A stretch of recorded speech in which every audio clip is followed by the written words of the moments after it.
Hello and welcome back to our channel. So today in this video we are going to discuss about how to unblur Chegg's answers. So without wasting much of our time, let's get straight into the video. So to unblur your Chegg answer, you need to first of all open Chegg by tapping open a website and going to the official website of Chegg.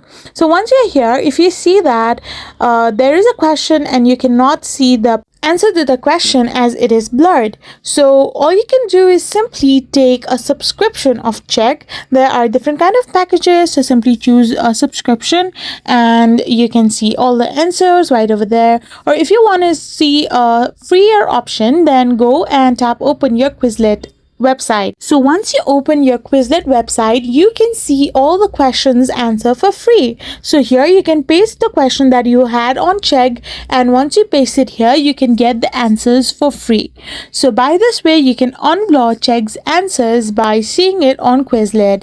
I hope you found this video helpful, so don't forget to hit that subscribe button and do give us a thumbs up. We will be back again with more informative videos. Thank you for watching.